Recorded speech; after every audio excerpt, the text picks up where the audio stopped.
हूं अजय शर्मा और आप देख रहे हैं डेमोक्रेसी मॉनिटर। इस वक्त चारों तरफ कोरोना के बारे में चर्चाएं चल रही हैं। हर किसी की जुबान पर एक ही नाम है, कोरोना फिर वापस इंडिया आ रहा है। या फिर यूं कहें कि कोरोना गया ही नहीं था। कुछ लोग कह रहे हैं कोरोना आज भी जिंदा है, लेकिन कोरोना तो आ रहा है। BF.7 ओमिक्रॉन वापस आ रहा है कोरोना, जिसको लेकर सरकार मुस्तैद है। दिल्ली सरकार मुस्तैद है, उत्तर प्रदेश सरकार भी मुस्तैद है और सेंट्रल गवर्नमेंट ने तो तैयारियां पूरी कर ली हैं। एयरपोर्ट पर उनकी पूरी एडमिनिस्ट्रेटिव बॉडी तैयार है, मुस्तैद है और थर्मल स्क्रीनिंग शुरू हो चुकी है, जीनोम टेस्टिंग भी शुरू हो चुकी है। तो आखिरकार देशवासी क्या सोच रहे हैं, ये मैं इसलिए पूछ रहा हूं क्योंकि आज है 25 दिसंबर, क्रिसमस है और देश के पूर्व प्रधानमंत्री अटल बिहारी वाजपेयी का जन्मदिवस भी है। काफ़ी सांस्कृतिक कार्यक्रमों का आयोजन हो रहा है, इवेंट्स का आयोजन हो रहा है। इसके साथ साथ हम नए साल की तैयारी भी कर रहे हैं। तो इतनी सारी पार्टी भीड़ दिखाई दे रही है। अभी हाल ही में नोएडा के अंदर महाकौतिक सांस्कृतिक कार्यक्रम का आयोजन किया गया, जो कि उत्तराखंड से रिलेटेड था। भीड़ जुटी थी, काफ़ी लोग दिखाई दिए। तो आखिरकार हमारी जो सोसाइटीज़ हैं वो क्या सोच रही हैं, लोकल रेजिडेंट क्या सोच रहे हैं, उसी पे बातचीत करते हैं। मैं मौजूद हूँ आदित्य वर्ल्ड सिटी के अंदर। यहाँ पर रीता देओल एक जो सामाजिक कार्यकर्ता हैं और वहाँ के स्थानीय लोग हमसे बात करेंगे इस बारे में कि आखिरकार उनकी क्या तैयारियां हैं कोरोना को लेकर, किस तरीके से वे अपने घर के अंदर, बाहर, स्कूल के अंदर या फिर मार्केट प्लेस के अंदर तैयारियां कर रहे हैं और लोगों को अवेयर कर रहे हैं। आइए बात करते हैं। सबसे पहले मैं रीता जी आपसे बात करूंगा, आपकी क्या तैयारी है, किस तरीके से? पहले तो आपने जैसे सुना कोरोना आ रहा है, क्या लगा आपको? डर नहीं लगा, क्योंकि जो डर लगता है वो सिर्फ डर के बारे में सोचता है, समाधान के बारे में नहीं सोचता है। मुझे लगता है हमने कोरोना के पीछे की 3 वेव से सरकार ने और लोगों ने बहुत सीख ली है, तो हमें सिर्फ 5 मूल मंत्रों पे काम करना है। Precaution, testing, hospitalisation, vaccination and medicine. अगर ये इन 5 मूल मंत्रों पे हम तैनात हैं मुस्तैदी के साथ में, तो सिर्फ सावधानी और सतर्कता के साथ हम इस बार भी हिंदुस्तान ये जंग जीतेगा। प्रिकॉशन, जैसे हम सब जानते हैं, सोशल डिस्टेंसिंग कीजिए, मास्क पहनिए। अभी देखो 31 आ रहा है, आज 25 दिसंबर है, लोग फेस्टिवल्स में जाएंगे, शादियां होंगे, अन्य कार्यक्रम होंगे, अटेंड करिए, लेकिन पूरी सावधानी के साथ। बच्चों को जैसे सर्दी जुकाम लगा रहता है, इसको सीरियस लेना शुरू कीजिए। अगर बच्चे को है, स्कूल भेजिए तो मास्क ला के भेजिए, अगर छुट्टी करा सकते हैं उसको बिल्कुल छुट्टी कराइए। इसी तरीके से हम लोग ऑफिस में जाते हैं, वैसे इन कोल्ड फ्लू में चले जाते हैं, बट इस टाइम अगर कोल्ड फ्लू है तो टेस्टिंग कराइए, अगर पॉजिटिव है क्वारंटाइन कीजिए। तो अगर पब्लिक सावधानी बरतेगी तो हम जंग जीत सकते हैं। उसके बाद हम वैक्सीनेशन, बूस्टर डोज के लिए गवर्नमेंट ने अपनी मुस्तैदी दिखा दी है, हम लोग को बूस्टर डोज लेनी है। पिछली बार जहां हमें सबसे ज़्यादा समस्या आई थी कि हॉस्पिटलाइजेशन में बहुत दिक्कत आ रही थी, मेडिसिन सप्लाई में सबको पता है कि हिंदुस्तान में कितनी ब्लैक मार्केटिंग हुई है। इन 2 मुद्दों पे मुझे लगता है सरकार को बहुत मुस्तैद होने की आवश्यकता है। इस बार ब्लैक मार्केटिंग नहीं होने पाए, हॉस्पिटल में वेंटिलेटर पैक नहीं होने चाहिए, बल्कि काम करते हुए होने चाहिए। तो इस तरह से अगर तैयारियां हैं तो डरने की नहीं आवश्यकता है, हिंदुस्तान फिर से जीतेगा। जी। तो अभी जो रीता देओल ने कहा कि लापरवाही की जरूरत नहीं है, जो पास्ट हमारा एक्सपीरियंस है उससे सबक लेते हुए हमें आगे बढ़ना है, सिर्फ और सिर्फ सावधानी बरतनी है। आप हमारे साथ में मौजूद हैं, मैं आपसे पूछूंगा कि क्रिसमस है, क्या तैयारियां हैं और जिस तरीके से कोरोना की आहट है, आप क्या सोच रहे हैं? बेसिकली कोविड से हमें डरने की ज़रूरत नहीं है। कोविड में सिर्फ और सिर्फ प्रिकॉशन लेने की ज़रूरत है। कोविड में हम जो भी नॉर्मल एक्टिविटी हैं उसमें हम उसको फॉलो करते रहें, प्रिकॉशन लेते हुए, मास्क लेते हुए, सोशल डिस्टेंसिंग को फॉलो करते हुए और अपने साथ साथ दूसरों को भी अवेयर करते हुए। जैसे हमारे सोसाइटी में गार्ड्स हैं, मेड्स आती हैं, वो सारे हाउस होल्ड का प्रॉब्लम है, तो उनको कैसे प्रोटेक्ट करना है, उनको कैसे इनकरेज करना है कि वो साफ सफाई का ध्यान रखें, प्रिकॉशन लें और काम सारे करने हैं, क्योंकि उस पे इकोनॉमी डिपेंडेंट है। अगर हम अवॉइड करेंगे, जैसे फर्स्ट टाइम हमारे यहाँ हुआ है, फर्स्ट लॉकडाउन में सब ने बहुत ज़्यादा प्रिकॉशन ले लिया, सब अपने अपने घरों में बंद हो गए, हमारी इकोनॉमी उसमें बिल्कुल चौपट हो गई, इकोनॉमी पे बहुत बड़ा इम्पैक्ट आया, उससे आज तक हम रिकवर नहीं कर पाए। तो हमें ज़रूरत है सारे काम को करते हुए, प्रिकॉशन लेते हुए सारे काम को करें, मार्केट भी जाएं, जो भी हमारे रेगुलर एक्टिविटी है उसको फॉलो करें और प्रिकॉशन लें। यानी कुल मिलाकर यह है कि पैनिक होने की ज़रूरत नहीं है, प्रिकॉशन जरूर लेना है और जो हमारी इकॉनमी है उसका ध्यान रखना है, सारे काम धंधे हमारे चलते रहने चाहिए। जिस तरीके से अभी आपने बातचीत की, मैं आपसे समझना चाहता हूँ, जिस तरह से जो ओल्ड एज हैं या जिनको कोई डायबिटीज़ है या थायराइड है, जो हम इम्यूनिटी सिस्टम की हम बात करते हैं, उनका जिनका इम्यून वीक है, तो उनके लिए कुछ ऐसा आपकी फैमिली में कुछ लोग ऐसे होंगे, अड़ोस पड़ोस में वैसे लोग होंगे, आप लोग क्या कुछ ऐसा अवेयरनेस कर रहे किसी को अवेयर कर रहे हैं, या खुद एक्सरसाइज कर रहे हैं, या डाइट में कुछ बदलाव किया आपने पास्ट एक्सपीरियंस के बिहाफ पर? हाँ, हम लोग वो तो कर ही रहे हैं और जितना प्रिकॉशन हो सक रहा है हम लोग अपनी ओर से तो पूरी तरह से कर रहे हैं और पूरी हम लोग तैयार हैं इसके लिए। तो हम लोग डर के नहीं रह रहे हैं अभी। हम लोग अपना काम कर रहे हैं उसके लिए। जी। तो आप जो पास्ट एक्सपीरियंस है उसके बिहाफ पर आपकी क्या तैयारी है? सेम वही सवाल है मेरा आपसे जो मैंने इनसे पूछा, कि जो हम इम्यूनिटी सिस्टम की बात करते हैं, डाइट की हम बात करते हैं, बच्चे हैं या बुजुर्ग हैं, उनकी देखभाल हम कैसे कर रहे हैं? चलो हमने तो मास्क लगा लिया, सैनिटाइज कर लिया, लेकिन इसके साथ साथ हमारी डाइट कैसी होनी चाहिए? क्या हम योगा कर रहे हैं या जॉगिंग कर रहे हैं, या हम कुछ और कर रहे हैं? वो बहुत ज़रूरी है। जी। अच्छा हुआ आपने ये सवाल मुझसे पूछा। खुद मैं एक डायबिटिक हूँ और बीपी पेशेंट भी हूँ जी। और लास्ट ईयर मैं कोविड से सफ़र कर चुकी हूँ, तो जी। मुझसे बेहतर कोई नहीं जान सकता इन चीज़ों को। और मैम ने बिल्कुल सही कहा है कि पैनिक नहीं होना चाहिए, डरना नहीं चाहिए। आप जानते हैं कि लास्ट जो कोविड हुआ था, सबसे ज़्यादा यही कहा जा रहा था कि जो इन चीज़ों से सफ़र करते हैं, वो काफ़ी ज़्यादा अफ़ेक्टेड और उन पे बहुत ज़्यादा रिस्क है। मेरे साथ-साथ मेरे हस्बैंड, मेरे दोनों बच्चे भी थे जो बैंगलोर से आए हुए थे। हमने जैसे ही मैम से हमने करवाया था इनके हस्बैंड ने किया था, उसके बाद तुरंत हमें पता चला था। हम चारों अलग-अलग कमरे में हो गए थे, जबकि मेरा एक बेटा मतलब उसका कंफर्म नहीं हुआ था।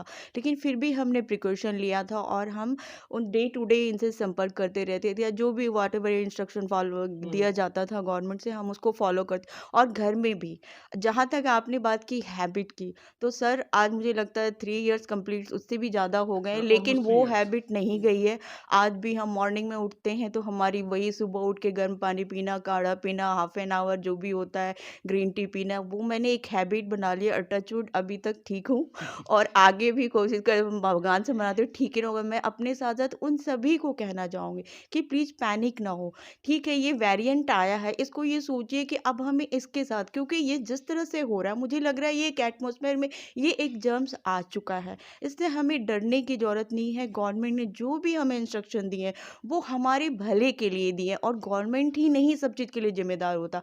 हमारे साथ-साथ सोसाइटीज़, हमारी जो बड़े-बुजुर्ग कहते हैं, या जो भी हमारे इंस्ट्रक्शन दिए जा रहे हैं घरवालों के द्वारा, किसी के समाज सेवी के द्वारा, तो उनको हमें फ़ॉलो, क्योंकि वो हमारे भले के लिए कर रहे हैं, हमारे बुरे के लिए नहीं कर रहे। कभी कोई कहता है ये फालतू की बातें हो रही है, ऐसा नहीं है। जब तक आप उससे अफ़ेक्टेड नहीं होते हैं सर, आपको लगता है कि नहीं मुझे कुछ नहीं हो सकता है। इसलिए इन चीज़ों को हल्के में नहीं लेना चाहिए और डरना नहीं चाहिए। मैं बिल्कुल कहूँगी पैनिक बिल्कुल मत होइए और अभी जो भी आने वाला है हम उसका डट कर मुकाबला देखेंगे। इंडिया हारेगा नहीं, इंडिया हमेशा नंबर 1 रहेगा। आपकी बात ने मुझे अटल बिहारी वाजपेयी की याद दिला दी, जैसे उन्होंने कहा कि सेवा कार्यों के लिए सरकारों पर निर्भर नहीं रहना चाहिए, समाज सेवी लोगों को आगे आना चाहिए, समाज सेवी संस्थाओं को आगे आना चाहिए, तभी कुछ बदलाव देखने के लिए मिलेगा। आज के दिन आपने अटल बिहारी वाजपेयी को विचारों को जिंदा कर दिया फिर से, और आपने जो कहा कि पैनिक नहीं होना है, प्रिकॉशन रखना है और हेल्दी हैबिट्स रखनी है। जो हेल्दी हैबिट्स आपने पिछले पास्ट एक्सपीरियंस के बिहाफ पर अपनाई, वो आज तक जारी हैं। जैसे कि अभी रहा, तो बच्चों की देखभाल कैसे कर रहे हैं, और क्या बच्चों को आप स्कूल भेजेंगे या नहीं भेजेंगे, या ऑफिस जाएंगे नहीं जाएंगे, या फिर जैसे कि वर्क फ्रॉम होम पहले चला था, क्या ऐसा कुछ प्लान है आपके पास में, या ऐसी कुछ एक्सपेक्टेशंस हैं आपकी कंपनी से या सरकार से, ऐसी कुछ चीज़ें हों? नहीं, जो ऐसे आईटी इंडस्ट्री है वर्क फ्रॉम होम चल सकती है। जो पब्लिक डिपेंडेंस है, बिजली विभाग है, पानी है, जो बाकी जो डिपार्टमेंट है, ये वर्क फ्रॉम होम से नहीं चल सकता। इसके लिए तो ऑफिस जाना ज़रूरी हो जाता है, तभी तो आपको बिजली 24 घंटे मिल सकती है, या जो नेसेसरी जी, लेकिन कुल मिला के यह वर्क फ्रॉम होम शुरू हो जाना चाहिए। आईटी इंडस्ट्री के जो घर से काम हो सकता है वो हो जाना चाहिए। क्या बच्चों को स्कूल भेजा जाना चाहिए, नहीं भेजा जाना चाहिए? वो डिपेंड करता है बच्चे कंडीशंस के ऊपर, नहीं, बच्चे कंडीशंस या कोरोना की कंडीशंस? कोरोना या जो भी है। मतलब तैयारी पूरी रखनी चाहिए। आप किस तरीके से सोचते हैं, क्या वर्क फ्रॉम होम शुरू हो जाना चाहिए, या फिर जो है बच्चों को लेकर? नमस्ते। देखिए, वर्क फ्रॉम होम या बच्चों को लेकर घर से या स्कूल न जाने वाली बात, अभी इंडिया में कोई ऐसी बात नहीं है जिससे हमें घबराना चाहिए, बल्कि स्थिति बहुत सही है हमारे यहाँ पर। और जो जैसा एक्सपर्ट लोग बता रहे हैं कि हमारे यहाँ मैक्सिमम लोगों को ये कोरोना का इफ़ेक्ट हो चुका है और जो हर्ड इम्यूनिटी होती है वो सब में आ चुकी है, लगभग 98% लोगों में। तो उसका भी एक और दूसरी बात यह है कि हमें प्रिकॉशन लेना चाहिए, घबराना नहीं चाहिए। और अभी ऐसी स्थिति नहीं है कहीं पर भी किसी भी हाल से, ना ही गवर्नमेंट हमें इस तरीके से एडवाइस कर रही है कि बच्चों को स्कूल मत भेजिए, बल्कि रेगुलर जो काम है करते रहने चाहिए।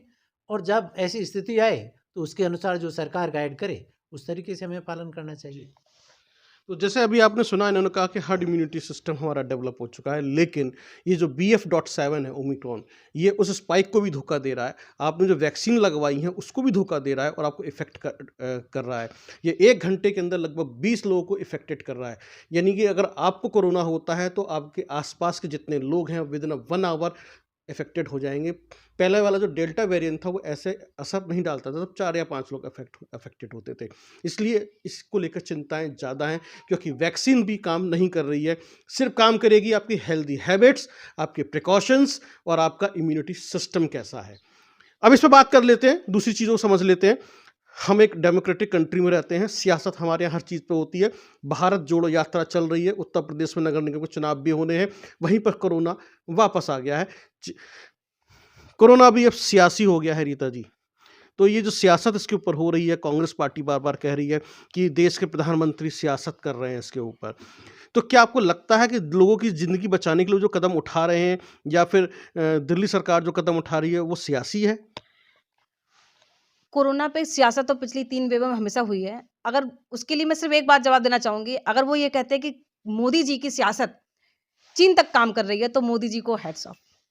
अगर उनकी सियासत और देशों में भी काम कर रही है, तो ऐसा प्रधानमंत्री हम देश को हर बार चाहिए। ये इंडिया की बात नहीं हो रही है, पूरे दुनिया की बात हो रही है। चाइना की हालत हम सब लोग टीवी पे देख रहे हैं। अब वहाँ मोदी जी जाके फ़ोटो नहीं खिंचवा रहे हैं। चाइना की हालत हमने देख ली, अदर कंट्रीज़ ने कैसे प्रिकॉशन ले रहे हैं, वो सब हम देख रहे हैं। तो इसमें अगर वो सियासत कर रहे हैं, तो वो लोगों के साथ खेल रहे हैं, लोगों की जान के साथ खेल रहे हैं। पहले वो प्रिकॉशन नहीं लेने देंगे, पहले वो वैक्सीन लगवाने नहीं देंगे, बाद में खुद ही वो वैक्सीन लगवाएँगे जाके। लेकिन पहले लोगों को भटकाते हैं। अब समय है जनता को समझने का कि 3 कोरोना वेव में किस तरह से मोदी जी ने जनता के लिए कार्य किया है। मेरी समझ से अगर मोदी जी जैसा प्रधानमंत्री लास्ट वेव में नहीं होता, हिंदुस्तान कहीं और होता। जिस तरह से हर देश की इकोनॉमी गिरी है, फिर भी हिंदुस्तान इतना बड़ा देश होते हुए संभल गया, 3-3 वेव संभाल गया और चौथी वेव भी प्रधानमंत्री जी के नेतृत्व में बहुत अच्छी जाएगी और हिंदुस्तान फिर से जीतेगा। ये सियासत यही थी, यही है और यहीं रह जाएगी, उसका कुछ नहीं होने वाला। जी। आप किस तरीके से देखती हैं जो इस तरह की सियासी बयानबाजी हो रही है कि भई ये कोरोना तो बहाना है, भारत जोड़ो यात्रा को रोकना है? नहीं, मैं इससे सहमत नहीं हूँ। बीमारी को सियासत से जोड़ना ये बिल्कुल गलत चीज़ है। बीमारी किसी से पूछ के नहीं आती है। अब ये अगर मतलब मैं रीता जी की बात से बिल्कुल पूरी तरह सहमत हूँ कि आज चाइना की स्थिति देखिए और आज हमारी भारत की स्थिति देखिए। हमारी जब वो वैक्सीन की भी बात आई थी, बहुत सारे सवाल उठे थे। लेकिन आज वही वैक्सीन है कि आज हम उनके मुकाबले कहाँ खड़े हैं और आज चाइना कहाँ खड़ी है। तो मैं इन बातों में राजनीति, खासकर बीमारी में तो राजनीति को लाना नहीं चाहती हूँ, क्योंकि ये सब हर किसी को होता है और जो आज ये करे उन्होंने भी खुद वैक्सीन ली है और उसी के दम पे वो ये भारत जोड़ो यात्रा कर रहे हैं। तो ये किसी को आप नहीं कह सकते। तो जो भी हमें गवर्नमेंट कर रही है, मेरे ख्याल से उस प्रिकॉशन को पूरा फॉलो अप करना चाहिए। और जब मैं पहले भी कहूँ और फिर से कह रही हूँ कि हम इस वेव को भी देखिएगा बहुत बहादुरी से करके निकलेंगे। जी। तो मैं थोड़ा-सा पुरुषों की राय जान लेता हूँ कि वो सियासत को लेके क्या सोच रहे हैं। आप दोनों से मेरा एक ही सवाल है, क्या कोरोना पे सियासत होनी चाहिए या नहीं होनी चाहिए? नहीं होनी चाहिए। बिल्कुल नहीं होनी चाहिए, बिल्कुल नहीं होनी चाहिए। लोगों की ज़िंदगी से खिलवाड़ नहीं करना चाहिए, प्रिकॉशन लेना चाहिए जो गाइडलाइंस हैं। और मोदी जी क्या अपने मन से करें, जो एक्सपर्ट बता रहे हैं और जो दुनिया में हो रहा है उसको देखकर जो प्रिकॉशन ले रहे हैं वो कर रहे हैं वो, और उसी से उन्होंने देश को बचाया है। चलिए। अच्छा, चलते-चलते आखिरी सवाल रीता देओल से क्या कहना चाहती हैं आप पूरे देश से और हमारे दर्शकों से इस कोरोना और कोरोना पर होने वाली सियासत को लेकर? मैं सिर्फ इतना कहना चाहूँगी, कोरोना से डरे नहीं, पूरी प्रिकॉशन लें। गवर्नमेंट जितनी भी गाइडलाइन आपको दे रही है, उस सारी गाइडलाइन को फॉलो करें। समय आने पे वर्क फ्रॉम होना है, नहीं होना है, स्कूलों की छुट्टियाँ होंगी, बंद होंगी, वो सब समय आने पे छोड़ दें। सावधानी पूरी बरतें, सियासत पे ध्यान मत दें। ये राजनीतिक पार्टियाँ अपनी सियासत करती रहेंगी, ज़िंदगी से नहीं खेलना है। कोरोना की जंग को जीतना है और हिंदुस्तान फिर से अपनी स्थिति को पाएगा।